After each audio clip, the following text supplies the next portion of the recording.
My name is Emily, and I'm 44 years old. I work on TV, and my husband, Tom, also 44, has a photography studio. We started dating in high school and got married when we were 26.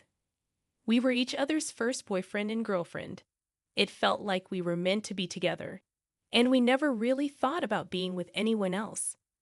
When I was 25, I lost my parents in an accident. It was really tough, but I couldn't imagine going through it without Tom. He was like family to me. After we got married, Tom moved into the house my parents left me, and it felt like I had both my parents and Tom looking out for me. 2 years into our marriage, we had a son, and we were very happy. Tom was great at helping with chores around the house and taking care of our child.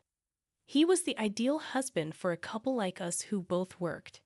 However, my mother-in-law, Jen, didn't like the fact that Tom, a man, did household chores. I want to talk about something that happened 10 years ago because of this. When our son started elementary school, Jen, who lived about 30 minutes away by train, started visiting our house more often.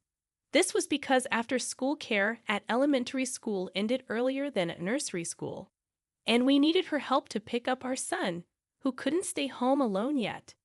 Around the same time, my father-in-law, Steve, had retired and was at home more often.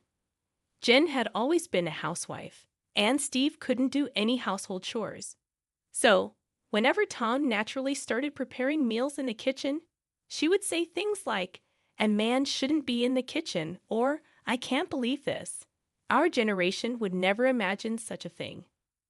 When I first visited Tom's parents' house, she said to me, "Emily, you're going to quit your job, right?" She couldn't let go of the idea that women should be housewives. She also didn't seem to like the fact that I had a glamorous job as a broadcaster. But Tom, who knew me from our high school broadcasting club, always supported my dream of being a broadcaster. Likewise, I supported Tom's dream of being a photographer, and working together was completely natural for us. We managed to get through the tough nursery school days together, and just when we thought elementary school would be easier, we found the after-school care to be less flexible and not very appealing. This situation led to us having to rely more on Jen. Once she started coming into the house, she would make comments like, "The laundry isn't folded properly," or "Isn't this cleaning a bit sloppy? There's dust over there." But Tom would casually reply, "Oh, I'm in charge of the laundry. Is that not okay?" Or "It's fine. No one dies from a bit of dust." Yet she would still complain to Tom behind my back, saying, "Aren't you ashamed to let your husband do the laundry?" Or "It's bad for our reputation." However, since her help was appreciated, I just listened without talking back. On the other hand, Jen had old-fashioned views but liked new things. Unusually for her age, she owned a smartphone. "I'm the only one among my friends who has a phone," she would boast. She used the internet to look up various things, saying, "See, you can do these kinds of things so easily now, and you have to use convenient things." She made good use of it, making reservations at restaurants and using services. At that time, our family relied on a delivery service for our shopping orders, done weekly via paper and delivered.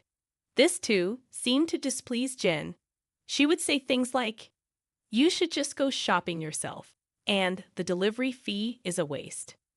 But when she discovered that the service could be ordered online, she urged me, "Why did you do this, Emily? Ordering on paper is so old-fashioned." When Jen would stay until late at night so that Tom and I were preparing dinner, she would say, "I have to go back for Steve's dinner, and he won't eat if he's alone." Then she would leave. Steve really couldn't do any housework at all. "Tom, why is it that you, who grew up in such an environment, are so cooperative with household chores?" I asked Tom once. He replied, "Mom always complained anxiously about Dad not helping with the chores. I decided that when I got married, I would definitely help out to avoid being complained about." So it was a case of learning by negative example. Jen was angry that her husband didn't do housework and found it amusing that her son did. I couldn't understand what would satisfy her, but I guess she just liked to complain. So I tried to keep my distance as much as possible.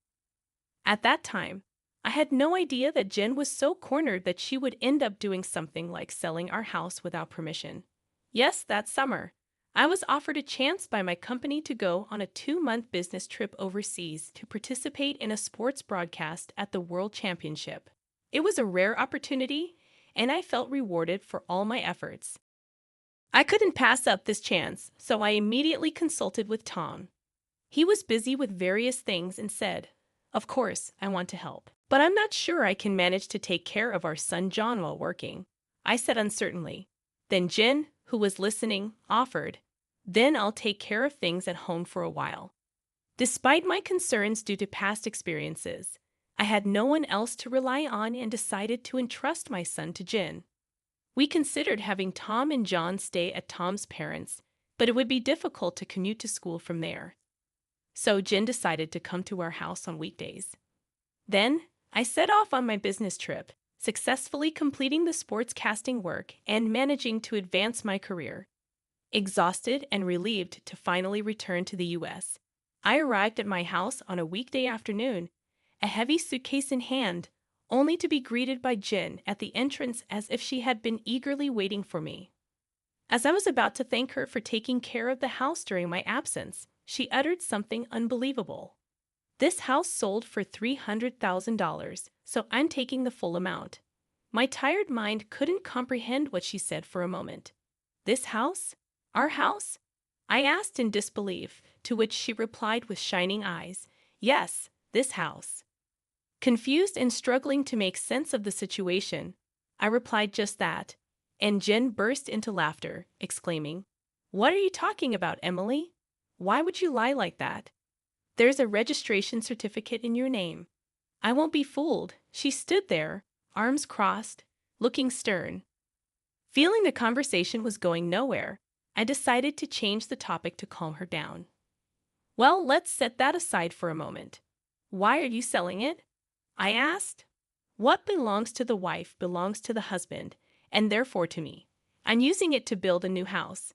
Her eyes were bloodshot as she said this, and I started to feel scared. "A new house? Whose exactly?"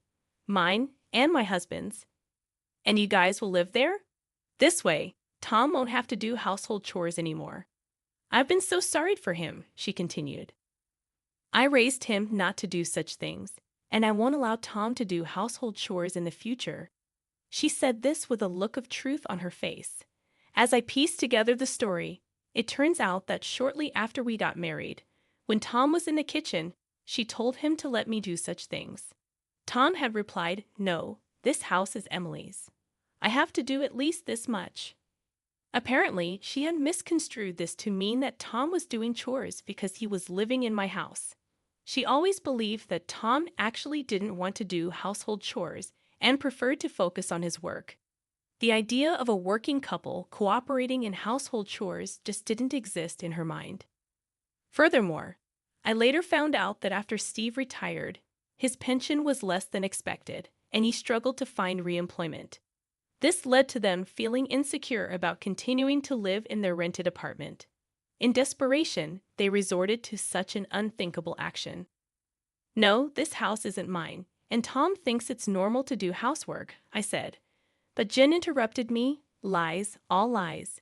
You're just interpreting things to suit yourself." I wanted to say that it was actually her doing that. But I first needed to get the facts straight. "Where did you sell it?" I asked. "To AA Real Estate. They did an easy online assessment, sent them the necessary documents, and they sold it easily. It's a convenient world, isn't it?" she replied.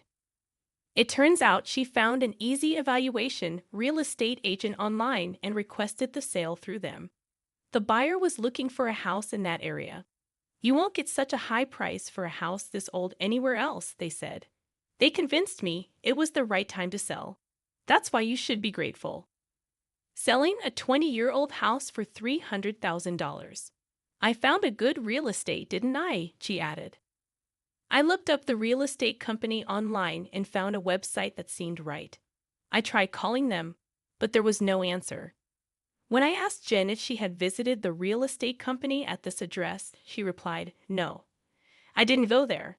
You don't need to go do that nowadays." I told her, "First, Go to this address tomorrow. If you don't, I won't discuss this any further, and reluctantly, she left. The next day, I received a tearful call from her. It's not there. The real estate company doesn't exist at the address. There was only a dilapidated wooden house, seemingly uninhabited, she said, welling up. I was so astonished by her foolishness that I burst into laughter when she returned. She explained that during my absence, she'd have found a house registration certificate in my name and thought she could sell it. So she contracted the real estate agent who shamelessly assured her, even if you're not the owner, it's fine if you have that certificate. Some people pass away after all. Just provide us with the family register and signature certificate. Naively believing them, she sent all the requested documents to the agent. When they found a buyer, they asked for a deposit, half of the commission fee. So she transferred $4,800, half of the $9,600 commission on the supposed $300,000 sale. I called the police to explain the situation. 2 officers came to our house. It turns out this kind of internet fraud, posing as real estate agents, has become common. They offer free valuation, ask for official documents, introduce a supposed buyer, take a fee, and then disappear. It was a devious scheme. Recently, with many vacant houses and the ability to fake addresses for document delivery, such frauds have become more common. The fraudsters probably wrote their name on a postbox and received the documents there. Jen was trembling as she answered the police officer's questions. Let me ask you again, the house deed you sent, it belongs to your daughter-in-law, right? The officer asked, tilting his head in confusion. Yes, I did, realizing the gravity of the situation. As the third party got involved, Jen nervously started. I thought that, well, it belonged to my son. But he was quickly countered by the officer. Even if it was your son's, isn't it strange trying to sell someone else's house? He said incredulously. Red-faced, she blurted out, no, it's not like that. Emily asked me to. She wanted to get the house appraised to sell it, spouting a nonsensical excuse. The officer turned to me and asked, is that true? To which I simply replied, no, I didn't ask for that. The officer, unsure of whose testimony to believe, eventually seemed to trust me over my visibly distressed Jen. She says she didn't ask for it. You shouldn't sell things on your own, madame. Normally, this wouldn't even be possible. This is just outrageous, he lectured, and Jen bit her lip, looking down in silence. The officer, now convinced of Jen's rash actions, inquired about the deed registration. You sent a copy, right? When she replied in a faint voice, no, it was the original. The officer was even more astounded, and he shrunk further in dismay, looking at me. The officer asked, will you file a theft report? I answered, no, that document is invalid now.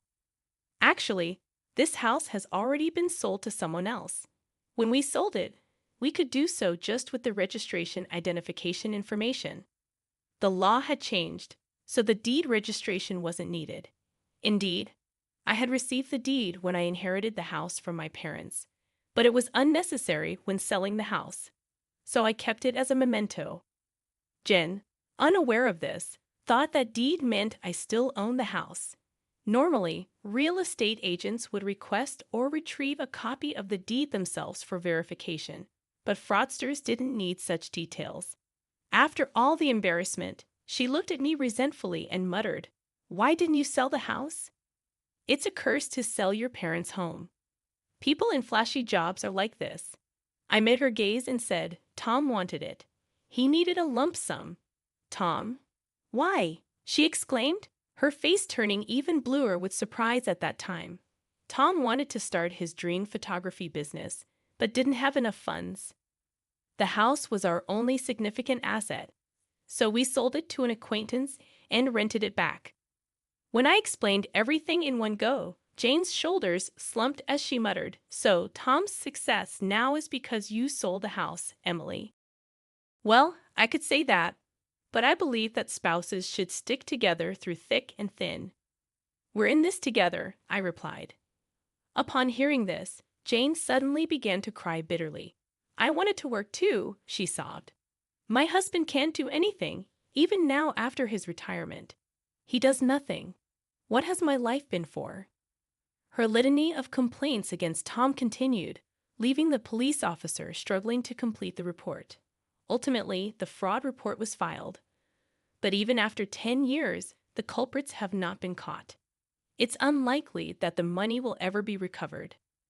Following the incident, Steve became vigilant over Jane's actions and took over all financial control, denying her any access to money. Whenever she needed something, she had to request it from him and would be given cash. It's so suffocating, Jane complained to Tom, who reminded her that she brought it upon herself. Now with no disposable income, she works through senior job listings and currently teaches the elderly how to use smartphones. She's well regarded for her ability to empathize with the struggles of older learners. Steve, perhaps due to his pride, found senior jobs unsuitable and quit soon after starting, providing no income. Nowadays, Jen is busier, often leaving him with household duties as she goes out. Interestingly, he's taken an interest in cooking and is getting quite good at it. The roles in Tom's parents' house have reversed, but both seem to have found new fulfillment. As for me, after my overseas business trip, I successfully climbed the career ladder and now anchor the evening news. Tom's photography studio is thriving, and we've managed to save enough to consider buying back and renovating the family home. We are grateful to our acquaintance for allowing us to keep the house despite the outrageous incident. It worked out well for Tom's parents in the end. Our son is turning 17 and approaching adulthood, so I've shared this story with him as a cautionary tale about internet fraud. However, to preserve his grandparents' dignity, I've kept the part about them trying to sell our house a secret.